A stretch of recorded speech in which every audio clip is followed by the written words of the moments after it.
Okay, so I'm here to explain how we define and initialize data types to our program so we can use them and manipulate them while the program is running. So I can go over the declaration is basically like it informs the compiler only the name of the type. Like it only knows the name, doesn't know how much space it's going to have to reserve for the upcoming data which we are going to put there.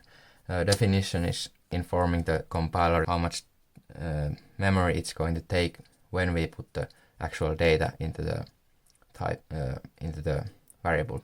Initialization, it's when we actually put the data into that variable. That window is fucking me up. So look at how much work I'm doing to show you this. So if we want to define, why am I so fucking bad? Yeah, if you want to define a known variable or known data type, like int, for example, and that's our memory. It's empty right now. We can take a basket and put a declaration and definition at the same time to it, like this. Okay, I didn't plan this. Now this basket, it knows how much space it's going to take when we put the number here, and it knows its name. Its name is number. That's like a definition. So we can put it here, memory. We don't actually have anything there yet, but when we assign a value to it, it's called initialization.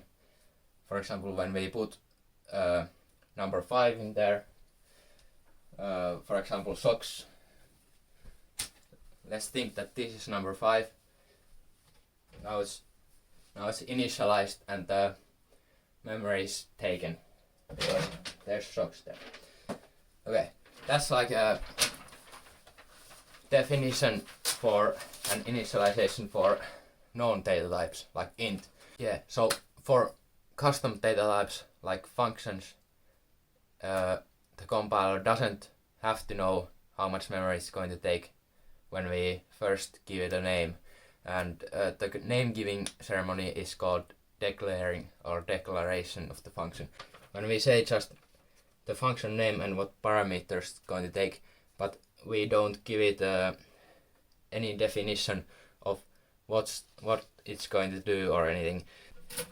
That's kind of like putting an empty tag to memory. We can define it also. This is kind of like declaration and defining at the same time, but yeah. We can define it. Here we return the value folded short. Right now it knows how much space it's going to take, 4 lines. So it's kind of like we put the tag on this basket and this is the memory it's going to take, and now it knows, and we put it in memory. And now the function is defined. Next, if we want to initialize the function, actually use it, we want to say, like for example folded shirt, that's the return value which we want to catch, and shirt folder, and put it the my shirt in it, for example. So if we want to put the my shirt in that function, into that function, and take it out, folded. Yeah. Okay, that's basically it. Hope you understood something at least.